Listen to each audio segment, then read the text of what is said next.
So hello, everyone. This is Pastor Cooper from the Faith Leaders Roundtable and Civic Seminary.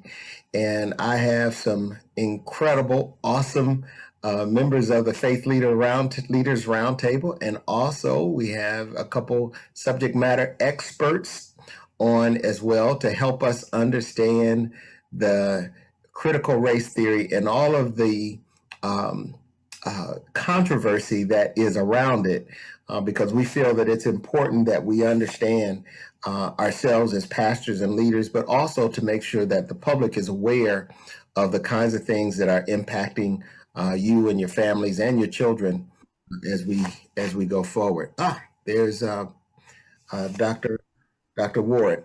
And so what I'm going to do now is I'm going to hold off Dr. Black and Dr. Ward, and I'm going to go around the table. And pastors, if you could just do a brief introduction, and then we'll go to our guest, and then I have a video, and then we'll go right into the content. Okay, so we'll start out to my left, Pastor Strictland-Wyatt. Good evening. Good evening. I'm Pastor Linda Strickland-Wyatt of Church of Life Ministries. We are located in the northeast quadrant of Rochester. And Bishop Jeffrey Melvin. I'm Bishop Jeffrey Melvin. I got my hands in a lot of things. I pastor a church in Rochester called the Powerhouse Kingdom Cathedral Church of God in Christ. Also a church in Buffalo called the Encouragement Center Church of God in Christ. I'm on the roundtable. I'm also connected with rSPIRIT.online as senior marketing consultant and a few more things, but those are the important things right now. And Dr. Johnny Harris? I am, Dr. Johnny Harris, and I am the senior pastor of the Interlink Ministries, which consists of the Provision Full Gospel Church in Rochester, as well as the Rehoboth Center Worship Center in Buffalo, New York, as well as the chairman for the Bible Center of Rochester and Syracuse, as well as a part of other organizations, including the Faith Leaders Roundtable. And I am James Cooper. I'm the pastor of Love Fellowship Worship Center, also the general manager of rSPIRIT.online. I'm a mama's son, my wife's husband, my kids' daddy, and I'm grateful to be here and to host this. Also, we have some guests, so I want to introduce you all as well. I'm going to give you an opportunity to introduce yourselves. So our first guest and subject matter expert is Dr. Kathleen Black. Can you introduce yourself and what you do? Good evening. Hello. Dr. Kathleen Black. I'm the Chief Academic Officer here in Rochester City Schools.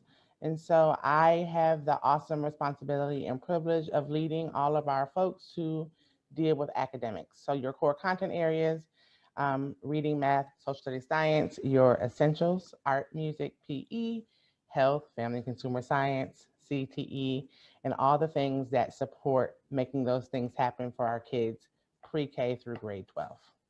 And I want to thank you so much for being with us today. I called Dr. Leslie Meyer, and she only gave me one name. Oh, you want to call Dr. Black. And so thank you so much for responding, and we're looking forward to hearing from you. And then we also have Kelly Briggs, who gave me the name. I asked Kelly Briggs, I said, I need somebody to talk about this. And she immediately said, oh, you've got to talk to my girl, Dr. Ward. And so Dr. Ward, if you could go ahead and introduce yourself as well. Good evening, everyone. My name is Rolanda Ward, and I am an Associate Professor of Social Work at Niagara University. And I am also the Endowed Faculty Director for the Rose Bentley Ostapenko Center for Race, Equity, and Mission. I'm a macro social worker by training, and I'm excited to be with you all tonight. Well, we are certainly excited to have you with us as well. And thank you so much for lending your time and your expertise to this subject. So today we're talking about the critical race theory. I want to show a video clip first, and then we want to get right into the content. So y'all pray that this works really, really well. Classrooms sparking a heated debate, and yet another Metro Atlanta school district. Right now, parents are lining up outside the Cobb County Board of Education. District leaders planning a final vote to ban the teaching of critical race theory. CBS 46's Haley Mason, live at the Cobb Board of Education. Haley, I see the line starting to grow behind you. The line is growing behind me and in front of me, Sean, and we've been out here for several hours, and the people in this line, some of them are parents waiting to speak about critical race theory. Some people don't have children in the Cobb County School District at all, but they all have strong opinions on CRT. We know the majority of the board has just moved to ban critical race theory ahead of tonight's school board meeting. Slavery is part of history. Parents lining the sidewalk at the Cobb County School Board to comment on whether to ban critical race theory in classrooms. All points of view need to be at the table. The conversation's passionate outside between parents and some community members, some who argue racism doesn't exist today. What do you mean, teaching race? What is there to teach about race? We're all humans. There is no systemic racism in this city, in this country, in this state, or in this country. It's kind of hard probably to avoid those conversations in this day and age, but the issue I do not believe should be to avoid them. It is to guide those conversations so that we make sure truths are being told at every single grade level and not anything being watered down, washed over. Will not implement critical race theory, also called CRT, in our schools. Inside, School Board Chairman Randy Skemahorn, challenged to define CRT, gets into a heated debate with member Trey Hutchins on whether it's a reality in public schools. It's not in our schools. It is in our schools. Show me in the curriculum where CRT... All you have to do is go to social media, sir. All you have to do is go to social media. Our curriculum where CRT is. Okay. Because we don't even have a definition for it. According to the American Bar Association, CRT is a practice of interrogating the role of race and racism in society. It emerged in the legal world and spread to academics. Critical race theory has become a conservative talking point by people who have no idea what it is. The school board's 3 black members refusing to vote on the resolution. Dr. Jaha Howard was one of them. We were operating with no definitions. It's embarrassing to vote on something with no definitions. So I'm not going to vote for or against something that we're not clearly defining. Now, the remaining 4 board members continued on and voted for critical race theory to be banned, along with the board chair. They'll now recommend that the superintendent approve that ban. And Superintendent Chris Ragdale already stated that he would, saying, quote, "As long as I am superintendent, I will commit to keeping any theory or curriculum which is not a part of Georgia standards out of every Cobb County classroom." This line is growing ahead of tonight's meeting, which begins at 7. Reporting live in Cobb County, Haley Mason, CBS 46 News. Haley. Okay, so that's a video clip of the kind of controversy that is happening. And by the way, that's one of the milder clips that I've seen. So to Dr. Black and Dr. Ward, if you all could just tell us exactly what is critical race theory? There I am. Yes, you are. Thank you for that question. I think from the vantage point where I approach it, it's the framework and the understanding by which we give our learners, whoever those may be, a discerning eye to decenter the dominant narrative. In plain English, for me, and in this space of K-12 education, it's allowing students to have enough critical thinking skills and be allowed to question all of the historical narratives that we kind of have been feeding students for a really long time. And that decenters, unfortunately, the dominant white narrative, which is dominantly white, to then be able to have those who are typically not in power or typically not the center of a narrative to ask questions about why and how we got to this story or this place. So I pass it to Dr. Ward to build on that, but that's how I make sense of critical race theory in the K-12 environment for kids. Dr. Black, I completely agree with you. Critical race theory is another element in which we understand how the world works. So it comes from the concept of critical theory. And critical theory, when we're looking at our understanding of knowledge and frameworks, it is a way in which you analyze whatever you're seeing or learning. In particular, critical theory looks at the concepts of structures and power and who owns how we operate in the world. This is nothing but an exercise in sociology. And I think it's also important to understand that critical race theory is not new. In fact, if we look at Frederick Douglass' writing, he would probably be one of the first critical theorists in our country. And so we right now, we're allowing popular understanding of critical race theory to drive what it actually is. And it's not it's not correctly discussed when we're talking about a vote, a thumbs up or a thumbs down when we're talking about curriculum.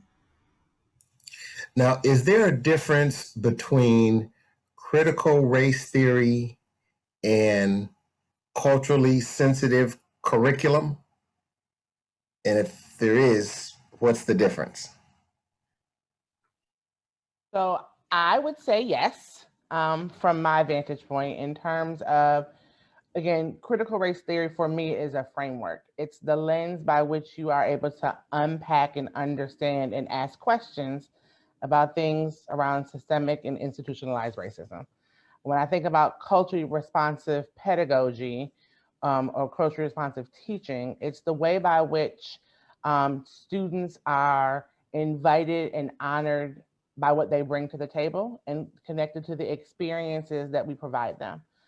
So how do we honor and allow for students to use their own vernacular while not disrupting the learning? How do we allow students to bring some of their cultural norms, and not even allow, but provide space and conditions for students to bring their cultural norms from their homes, their families, into learning spaces without making them feel some kind of way about it, right? How do we provide those spaces for our kids to arrive as their authentic selves and still give them access to an engagement with the right content every day? I think critical race theory is why doesn't that happen the way it's supposed to happen? And so why do we not give access to our Black girls the same types of math experiences? Why do we suspend a certain demographic of student more often than we suspend some other demographic of student?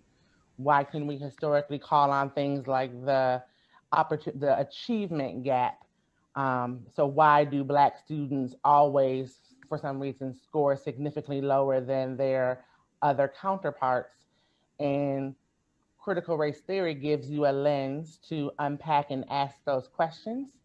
And I think some of the vitriol behind not wanting to do that is because when you start asking the questions about why and how we got here, again, you're disrupting power, and you are asking questions that people like to not necessarily answer, because if you have to answer that question or unpack that, you have to confront some things that may be uncomfortable for you, and who wants to disrupt your comfort? And so there's that I would deposit and then again pass it on to Dr. Ward. Right, yeah, Dr. Black has really helped us understand the concept of what does it mean to identify as oneself in a space. And so we all bring to the table different ways in which we express culture. Culture is a component of your traditions, your norms, your values, your language, your food. Those are different cultural ways in which we express ourselves.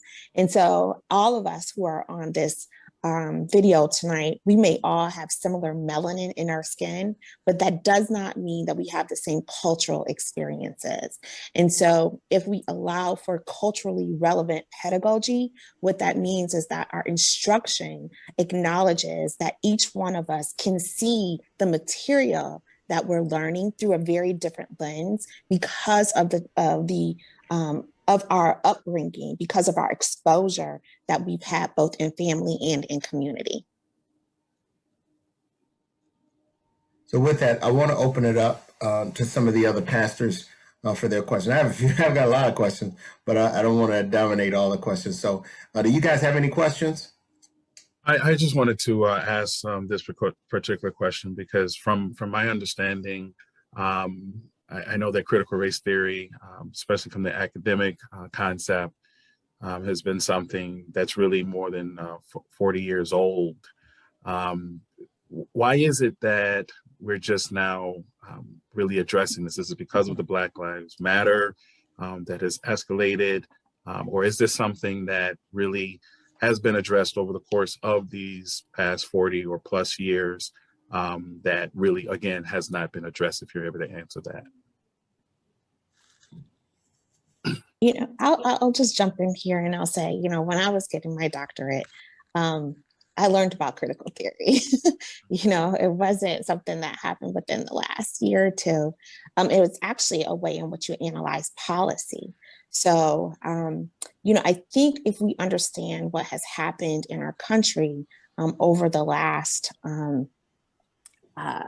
6 years, it was really an assault on brownness. It was the continuation of the dehumanization of who brown people are. And it just became an additional weapon to use to create division in our discourse about what does it mean to be successful in this country? How do we all how do we have the capability to live our best selves through our work, through our play, our educational, our faith experiences? And so I just think it was another tool. You know, if we look at all the different laws that were passed within a 4-year period, many of them were laws in which, as Dr. Black said, right, the privileged gained more access to economic wealth. And so critical race theory became a way in which we created division so that those who did well in our country were able to justify the continuation of the same way of thinking, which is another word for hegemony, right? That's really what was going on. And I'll just dovetail to that of the notion that once you ring a bell, right, it rings for a while. And I think there is something to who is speaking, who is lifting up, who is calling out, who is being, I want to say attacked, assaulted in these conversations that feels very in our faces. And I think some of that is because of the access to information or the lack thereof, and who has access. And so I agree, it's not new. And many things that we cycle through in terms of unpacking what's happening in our society are not new, but I think the level of access to both the dominant narrative and to counter narratives is increased, partially because of social media, partially because of, you know, a new round of frustration on both sides of the argument about, again, disrupting comfort and giving access to thoughts that are not aligned with what I am comfortable with accepting. And we got these young people, and I'll say it, young people out here on phones and Twitter and TikTok and videoing, and that does lead additional, you know, access to information, again, on both sides of the narrative. It just seems like, go ahead, Bishop. Thank you, Pastor. I'm enjoying the conversation. I have like 3 segments that's kind of moving at the same time. I think that informationally, our children need to have the information. I did not learn about Black Wall Street, the Tulsa Massacre. I was in my 30s before I learned about Juneteenth. I didn't know what it was. Everybody 70 miles west of me in Buffalo knew what it was. I didn't learn about Juneteenth until I started pastoring in the Buffalo area. Rochester didn't even have a Juneteenth. So then there's the factual part where all children should be taught the correct education. They should know about Thomas Jefferson's illegitimate children. They're not illegitimate, they were legitimate, but they were Black kids. They should know he fathered, he has a nation of children that are biracial. I think they should know about not only the Tulsa Massacre, there were like 8 or 9 huge massacres in the United States, probably more that weren't even documented. But I also want to know, in this process of understanding, I want to know what's making white folks so scared. And I think one of the things that's making them scared is that true history is being unfolded, the truth. It seems like they don't want their children to know the truth about slavery, the origins of slavery, the concepts of slavery, the processes of slavery, how it was enacted. And then in my mind, finally, the theoretical part is the part I'm still trying to get my hands on. Because earlier when I was kind of researching something, I'm like, okay, this shouldn't be theory. It should be facts. It should be, it shouldn't be theoretical. It should be education. This is what happened. I think we have enough history to be able to put things down that this is what happened. But just from listening to the two doctors, it seemed like the theoretical part is children being able to bring their own truth to the facts of what happened in the future. So maybe y'all can, in the past, rather, maybe y'all can help me out with that. Because I want to understand better the theoretical part, what makes it theory. And I think this maybe was making the conservative people and the white folks so nervous, is because they're able to bring their cultural truth to what? Are they bringing cultural truth to the facts, or to the newfound facts, or what? So that's kind of where my thinking is right now. I'm complicated, I'm sorry. Sure, Bishop, it's a good question. I think if I could help a little, when we talk about theory, it's not something that is abstract, meaning that critical race theory is a proposition in which you enter the understanding of what you're seeing. So if we go back to Dr. Black's example of suspension rates, what we would do through critical race theory is we would examine policies that exist to determine where race creates the division for the outcomes that young people experience. So for example, one of my biggest pet peeves, and Dr. Black, I'm sorry if it's in your district, is the hoodie policy. I can't stand the hoodie policy. So the hoodie policy is a hoodie can get you sent home, or a hoodie can get you suspended in certain school districts. Well, a hoodie you can also sell hoodies in certain school districts to raise money for your class. Why is it that hoodies become a weapon in our brown communities, and hoodies become economic opportunities in suburban districts? Right? So that's an example of using critical race theory as a way to analyze the policy that results in the outcomes that you see. Okay. Does that help? It does, yes. But it seems like the way they were addressing it, the way they're addressing it in school districts is if critical race theory is something they're going to teach. And what you all are saying is just applying or addressing biases in our systems. Yeah, so critical race theory is not a curriculum. Critical race theory is a concept that allows you to analyze what you see. So when we think about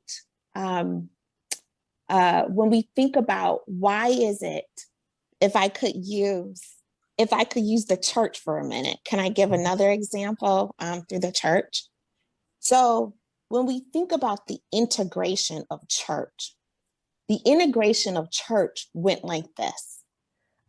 Those who were enslaved had their own churches out in the woods, right? They had their own spaces in which they expressed their faith. So then you had certain denominations like the Methodists who said, no, you can come into our church and you can worship with us. That with us meant that you were up in a different space, you weren't integrated. And then it also meant that we were going to give you a Bible that we want you to use. It was called the Negro Bible. And the Negro Bible did not have any passages in it that talked about revolts of slaves.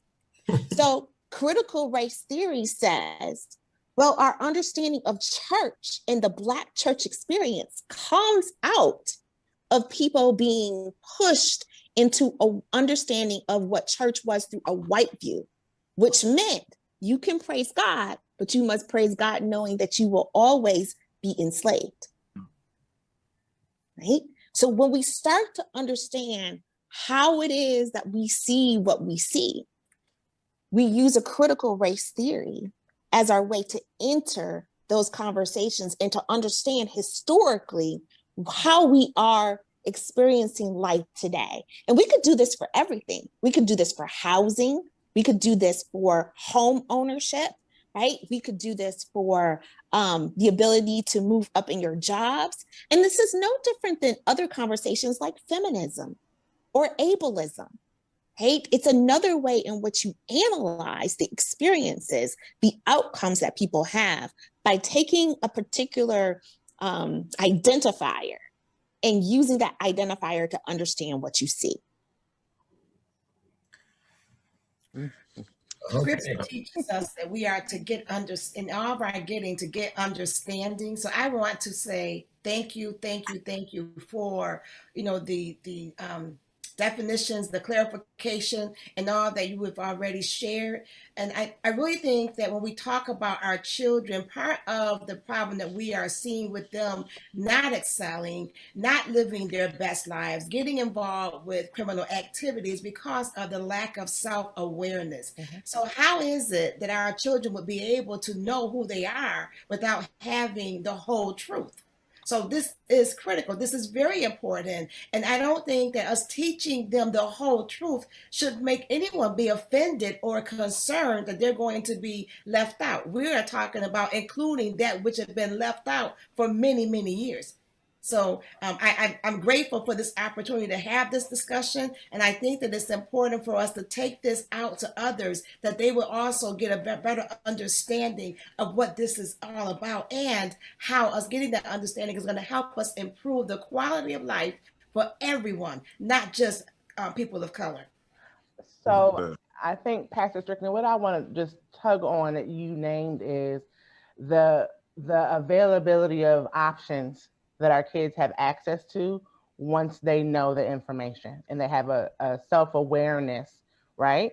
And when they don't have that, what are the other deposits that go to the global environment? So if our babies don't have access to information where they can make choices, they contribute to our system in a different way, right? They contribute to our legal system. They contribute to our jail system.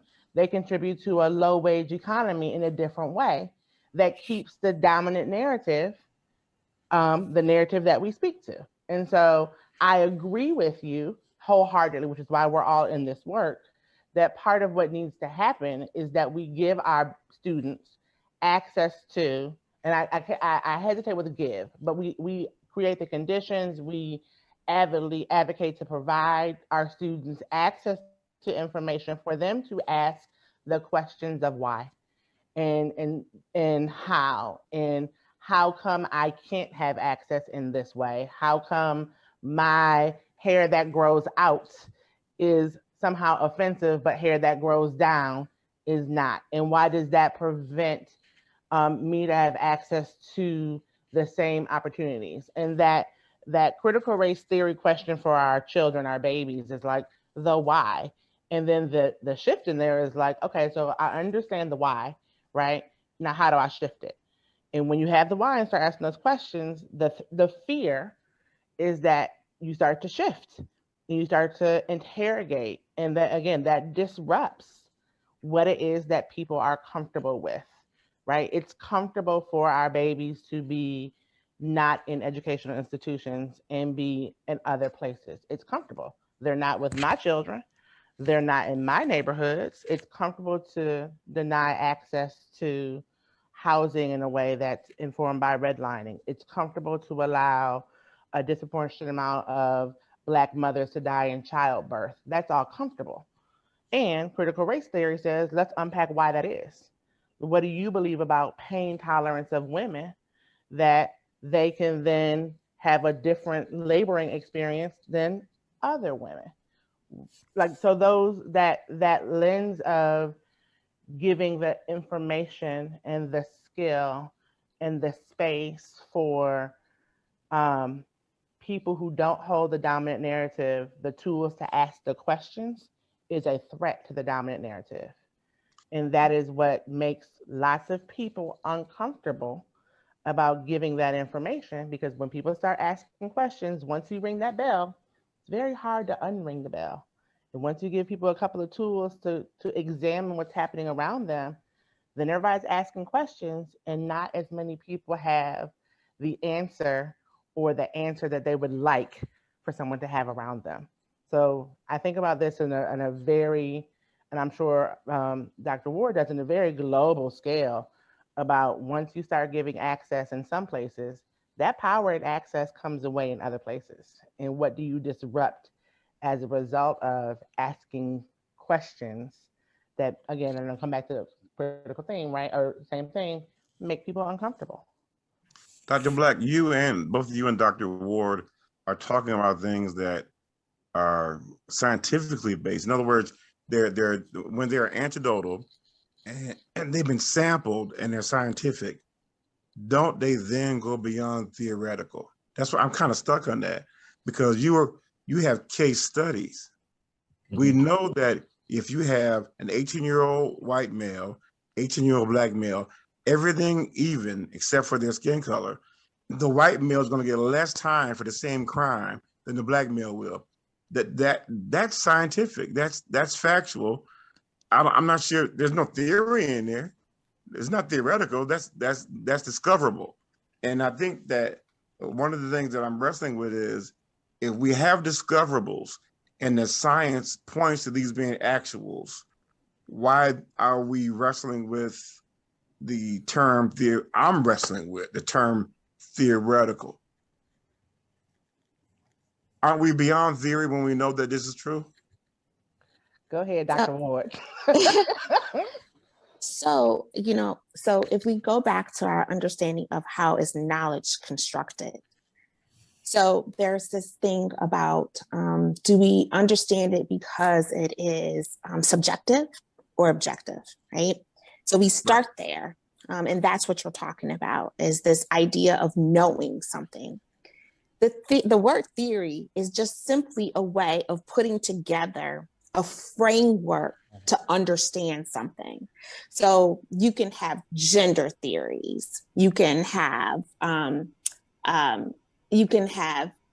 theories around aging. You can have theories around why am I blanking on everything? Around sex, right? You can have theories around gender. You can have all these theories. So that's all it is. It's not, critical race theory is not saying that the experiences of race are subjective. All it is it's tying together these ideas that help us understand. So for example, the theory consists of multiple things. It consists of the concept of power. So that's a part of the theory. If you understand power relationships, then you begin to understand critical race theory. If you understand structures, then you start to understand critical race theory. If you start to understand oppression, then that helps you understand what critical race theory is. So a theory is, all it is that you are pulling together concepts that you then push forward as a way to understand what you're reading, what you're seeing, what kind of data you're getting. So Bishop. Yeah. I'm awake. My eyes are just slanted, but I'm awake. Does this particular theory, in some particular way, say that the majority of white people are racist? So the theory doesn't say that the majority of white people are racist. What the theory says is that we have socially constructed in our country policies, practices, and the allotment of resources that benefit those who are in power. And so if you examine who is in power, then you get to the concept of race, right?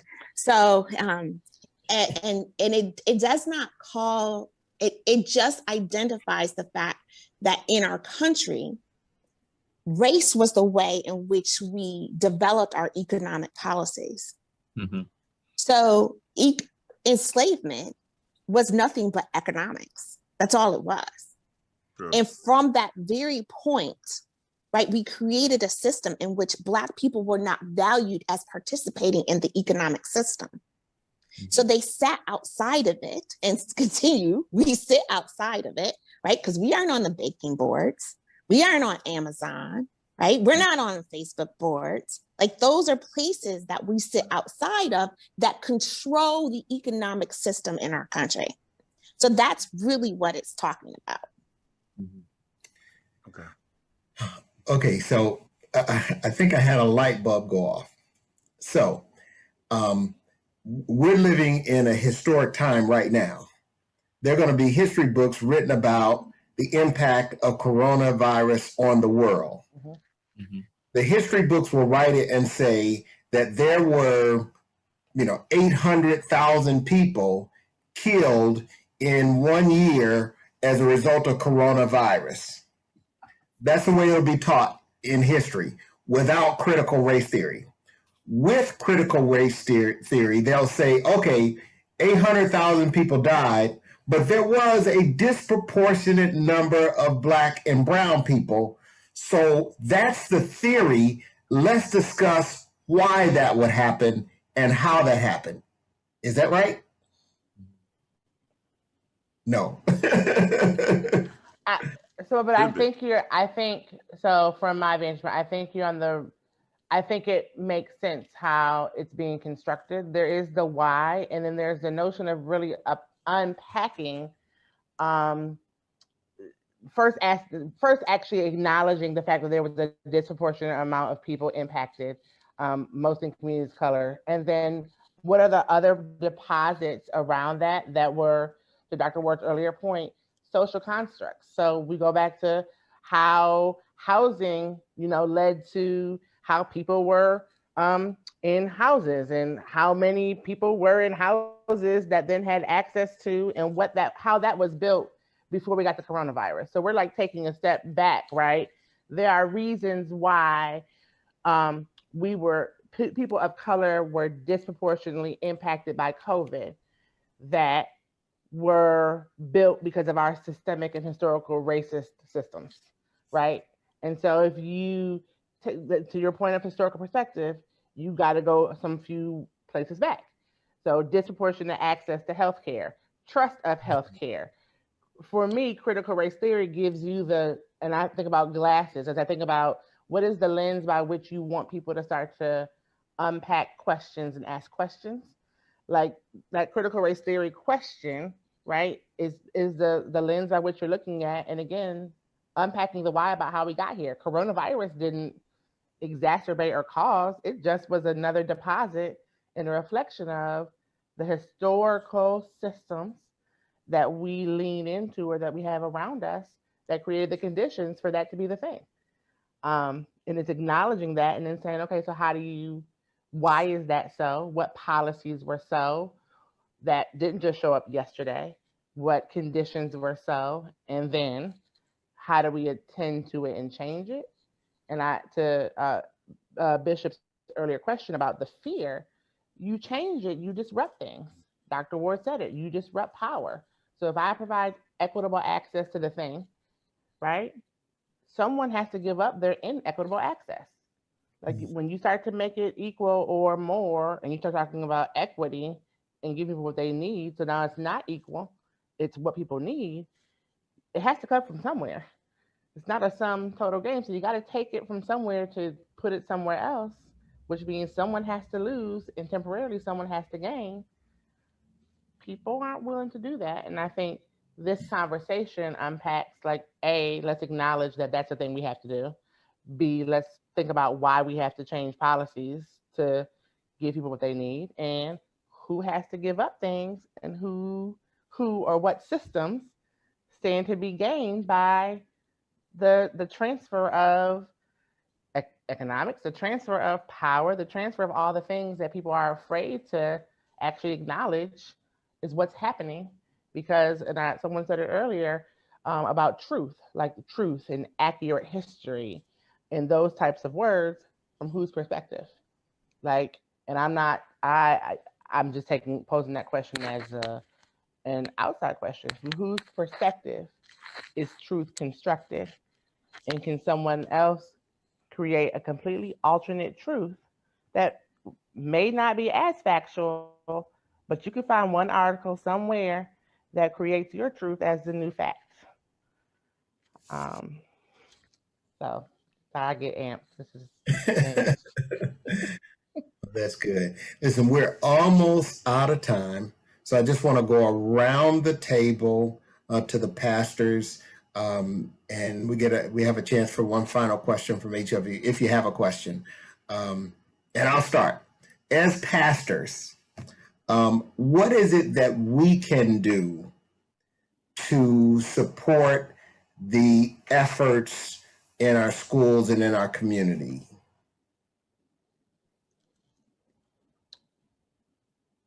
I think from my vantage point, I think it's constantly encouraging your parishioners, your congregation, those around you, to ask questions about what students are learning, what kinds of books are being in front of them, how do we know that they've learned what's happening. I think now that education has gone into homes in a much different way because of remote and hybrid instruction, to, speak up when something doesn't feel right. So if it doesn't look right, sound right, feel right, it probably has some improvements to be made. And don't be afraid to ask those questions about what we're putting in front of children. Real easy is, do you see your children reflected in the work that they get in front of them? So in a course of a year, if you're looking at the books that come home, pre-K 12, do you ever see a child that is something other than white? Do you see children of color in the text? And it's a very low level deposit to then say, how come? So I've seen all these books come home and not one baby is something other than white. Or are all the books that come home, the character that is of color is painted in a negative light? Why? So are all the bad villains in these set of textbooks the kids who are of color? Why is that? And what does that then embed in other conversations that our babies have access to? So just ask questions and look at the things that are coming home to see if you see your babies in those things. Yeah. Awesome. I'll go to Pastor Wyatt. Thank you so much. This has been so enlightening. It's a great opportunity for us to come together to talk about something that is so important. So I guess my question would be, do you see CRT as being a tool to help us to fight, to interrupt, if you will, if not completely eliminate the school to prison pipeline?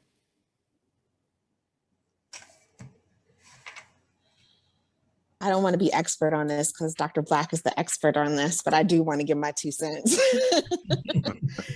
So I want to say absolutely, because the school to prison pipeline is about the distribution of resources in our school systems.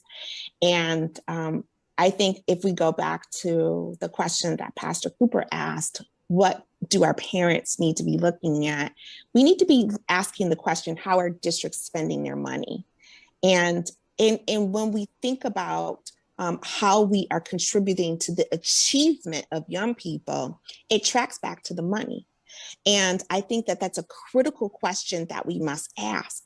Secondly, we must ask schools to examine their policies and to identify how their policies are contributing to the achievement that we see in our schools. So if we, I have 2 young people participating in a summer program right now who are at alternate schools, right? Alternative schools. And I sit there and look at them and I'm like, what the heck is going on? They are the most conscientious young people participating in the summer program, not nan, as my grandmama would say, not nan issue of behavior going on, right? And so I think we need to ask those questions. How do our policies and how do our resources contribute to the outcomes that we see with respect to our young people? Good thought. Good thought. Go ahead, Bishop Melvin. No, I was just saying to Dr. Ward that's a good thought. My final question would be, we know that in the 60s, and when we had forced busing, integration, all it did was cause white flight, and we're more segregated now than we were pre-segregation. Do you all think that this critical race theory could be an impetus for another white flight, for people to leave from even those school districts that they may be somewhat suburban, but they're city-based? Or, I mean, this is being taught all over now, but do you think this will cause a white exodus for people putting their children in private schools away from public education? And by the way, we need, Pastor Cooper, we need about 2 more of these. We're just scratching the surface now. We're just getting to understand. We need to do this at least 2 more times. But that's my question now.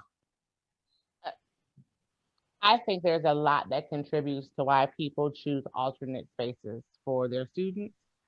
And so potentially, right? And I guess my educator mind is, so what now what? So, right, we teach the willing and present. And so if you decide that you want to provide an alternate learning experience for your students that's more comfortable, good for you.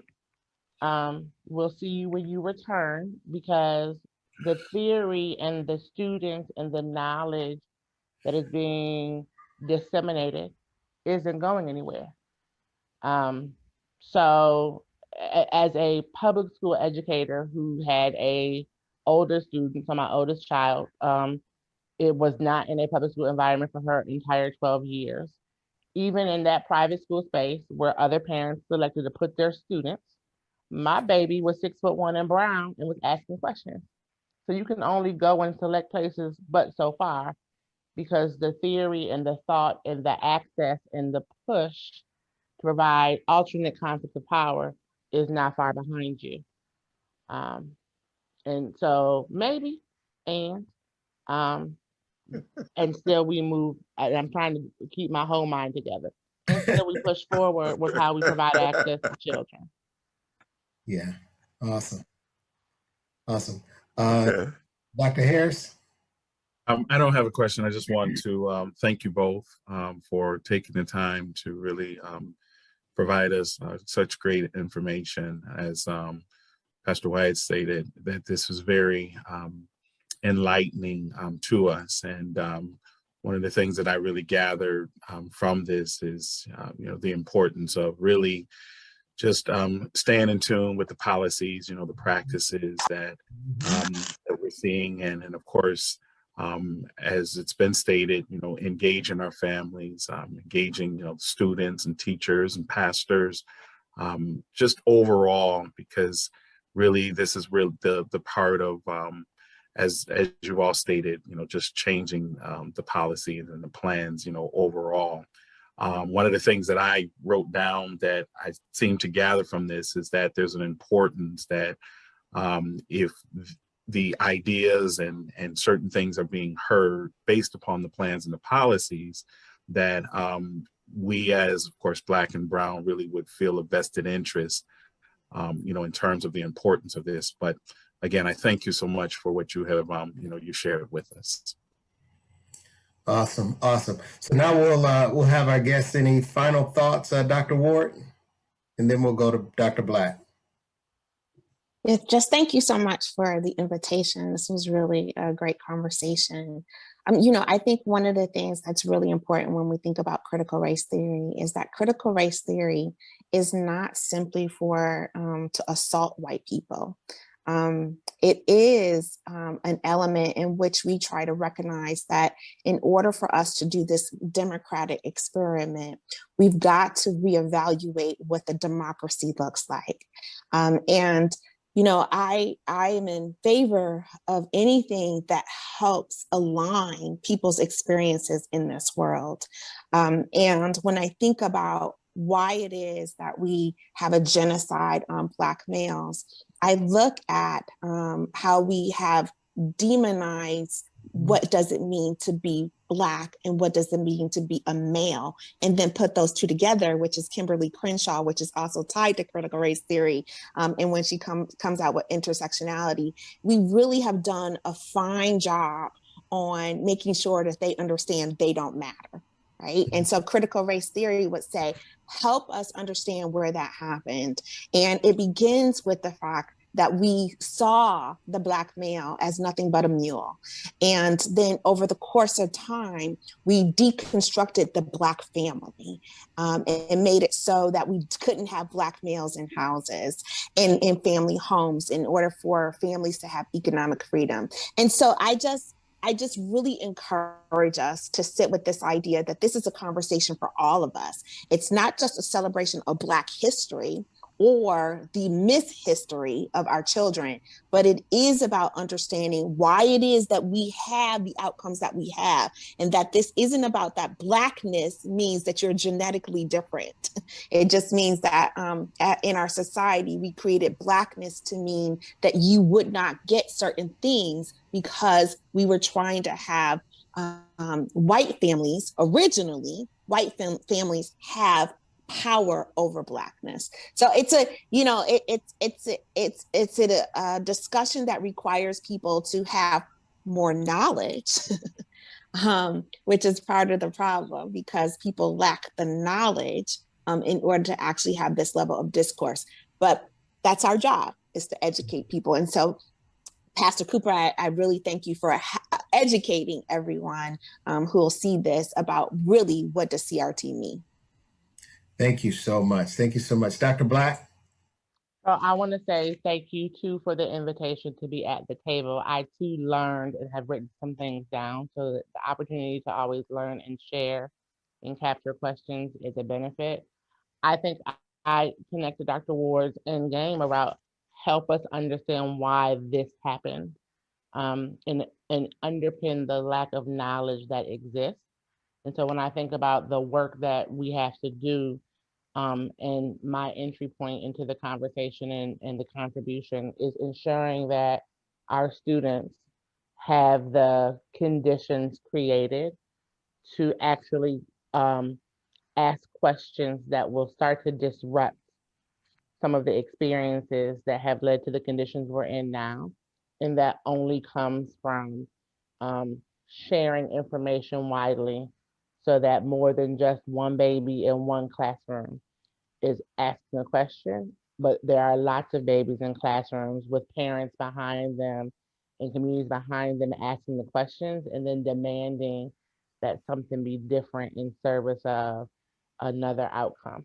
So I appreciate, again, the space and appreciate to learn and share and step away and reflect on what our individual contributions are to make the feedback around CRT and the provision of information to our students less of a threat and more of an opportunity. Awesome. Well, first of all, let me thank you, Dr. Black and Dr. Ward, for lending your time and being a part of this conversation. I'm certainly smarter now than I was 40 minutes ago on this subject. So I thank you so very, very much. I hope that you all won't be or would be willing to answer our call if we need you again, because I agree with with Bishop Melvin. We're just scratching the surface, and I'm sure there's going to be more questions as a result. So thank you so much for being a part of this. I know that some of you had other meetings that you had to go to, but you came to be with us today, and I certainly appreciate that. And I also want to thank my teammates, Dr. Wyatt, or Pastor Wyatt, and Bishop Melvin, as well as Dr. Harris, for being a part of this as well. we just want to make sure that the information is in the right places and that we are prepared as pastors to shepherd people as best we can. So once again, thank you so much, all of you, for participating in this, and more to come. God bless you, everyone. Thanks again. Good night. God bless. Great zone. Let me